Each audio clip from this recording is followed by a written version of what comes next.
এতিয়া কথা পাতোঁ এতিয়া ইয়াত যে শিশু ওলাইছে এই বিষয়টোৰ বিষয়ত কিমান দিনৰ পৰা আপোনালোকে এনেকৈ মানে ঘাটুৰি হৈ আছে? মানে কি হয়, আমাৰ সোণাপুৰ পাৰঘাটটো প্ৰতি বছৰে চেঞ্জ হয়। আৰু যদি মই এতিয়া এইবছৰ জুলাই মাহৰ পৰা চলাই আছোঁ, যেতিয়া 2 মাহ পাৰ হৈ 3 মাহত ভৰি দিছে। প্ৰতি বছৰে ইয়াত দেখা পোৱা যায়, কিন্তু এইবছৰ অলপমান সংখ্যাটো অলপ বেছি। এইবছৰ এনেই আনুমানিক কিমানটামান চেঞ্জ লাগে ইয়াত? আনুমানিক মানে ডিপাৰ্টমেণ্টৰ ফালৰ পৰা কালি আহিছিলে 2জনমান, তেওঁলোকৰ মতেতো প্ৰায় 70-80টা মানে আছে বুলি কৈছে।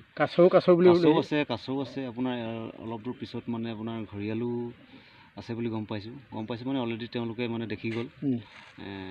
এইটো অলপমান ভাইৰেলে হৈছে, ভালেই পাইছোঁ। আমাৰ মাহে ঘৰিয়াল চাওঁ বুলি আহিলোঁ আজি আচলতে। হয়, ঘৰিয়ালটো এতিয়া মানে যতদূৰ সম্ভৱ কিমান টাইমত বামত উঠে আমি সেই কথাটো এতিয়া গম নাপাইছোঁ।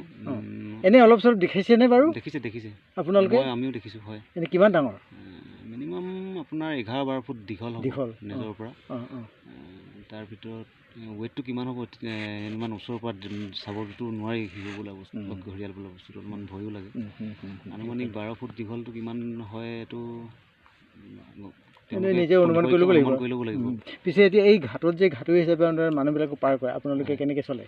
এইটোতো ইনকাম কিবা বুলিবলৈ কি আছে? ইনকাম আমি এই ঘাটত মানে মানুহ এইফালে আছে, আপোনাৰ খুঁটি আছে, মানে গৰু খুঁটি আছে, ম'হ খুঁটি আছে। মানুহে মানে খেতি বাতিও কৰে, তেওঁলোক মানুহ অহা যোৱা কৰে। আমাৰ বিনিময়ত আমাৰ প্ৰতিজন মানুহে মানে পাৰঘাটটোৰ বিনিময়ত 20 টকাকৈ দিয়ে। চাইকেল আহিলে চাইকেল মানুহে 30 টকা হয়। মটৰ চাইকেলে মানুহে মানে পাৰ হ'লে মানে আমি 70 টকাকৈ দিয়ে। এইটো আমাৰ মটৰ চাইকেল যাবলৈ এইফালে ৰাস্তা ফাঁকি আছে না? যায় মটৰ চাইকেলো যায়। মানে এইফালে গৈ আপুনি অৰুণাচলৰ লগত আপুনি সংলগ্ন হৈ পেলাই নামচাই হৈ ওলাব পাৰিব এইটো ৰাস্তা। অহা যোৱা হৈ থাকে মানুহবিলাক। আৰু বেলেগনো কি, সেনেকুৱাই চলি আছোঁ আমি। ঠিকে তাকে অলপ আপোনাৰ লগত কথা ল'লোঁ। ভাল লাগিলে আপোনালোকক লগ পাই। আপোনালোকৰ দৰে এনেকৈ এজন আমাৰ হেন পিছপৰা অঞ্চলত যে এই শিশু চাবলৈ বুলি আহিলে আমিও নথৈ আনন্দ। মই দেখিছিলোঁ শিশু আগতে, বহুত দিনৰ কথা এইটো। এই যেতিয়া মানে সেই ঢলা মথাউৰিটোৰ ওচৰৰ সেই মানে কলীয়াসুঁতি বুলি কেনে কৈছে, তাত দেখিছিলোঁ। বহুত দিনৰ কথা এইটো। আজি ইয়াত যেনেকৈ দেখিছোঁ ঠিক তেনেকৈয়ে দেখিছিলোঁ। ঠিক আছে বাৰু।